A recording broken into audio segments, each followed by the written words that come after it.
ငယ်ချင်းတွေဘယ်လောက်ချစ်ထားအောင်အဲ့မှာအကျိုးဝိုင်းပြီးဖြုတ်နေတာပါကျိုးဝိုင်းဖြုတ်နေတာပါတငယ်ချင်းတွေပြောရင်ပိုးပြောတယ်မှာဟောအဲ့မှာသူတငယ်ချင်းကိုချီထားလို့အဲ့မှာကျိုးဝိုင်းဖြုတ်နေတာပါတငယ်ချင်းကောင်းပိတတယ်ဆိုဒါမျိုးပြောရနေမှာအဲ့မှာ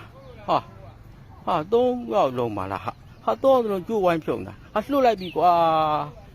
မလို့တငယ်ချင်းကိုဘယ်ခေါ်သွားမှာခေါ်သွားတော့ဟာကျိုးဝိုင်းဖြုတ်နေပြီကျိုးဝိုင်းဖြုတ်နေပြီဘယ်ခေါ်သွားမှာတော့ငယ်ချင်းကောင်းဆိုတာမမြင်ဘူးရင်ကြည့်ထားပါငယ်ချင်းကောင်းဆိုတာငယ်ချင်းကောင်းဆိုတာပေါ်ရန်ပေါင်းတာမဟုတ်ပါရှင်နေရတော့ပေါင်းတဲ့တငယ်ချင်းတွေပါမင်းတို့တငယ်ချင်းကိုကျိုးဆွဲလိုက်အောင်မယ်ဒီမှာကြည့်လိုက်အောင်ဟဲ့ကောဒီမှာဆွဲပြီကျိုးဆွဲပြီတော့ကျိုးနဲ့ထိမ့်ပြီဘယ်လိုလုပ်မှာတော့ဒီကျိုးဘယ်လိုလုပ်ကြမှာတော့ဒီကျိုးဘယ်လိုလုပ်ကြမှာတော့ဒီကျိုးဘယ်လိုလုပ်ကြမှာ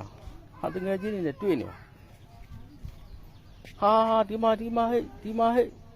တငယ်ချင်းကိုထိန်းထားကျိုးထိန်းထားပြီဘယ်လိုလုပ်မှာတော့ဟဲ့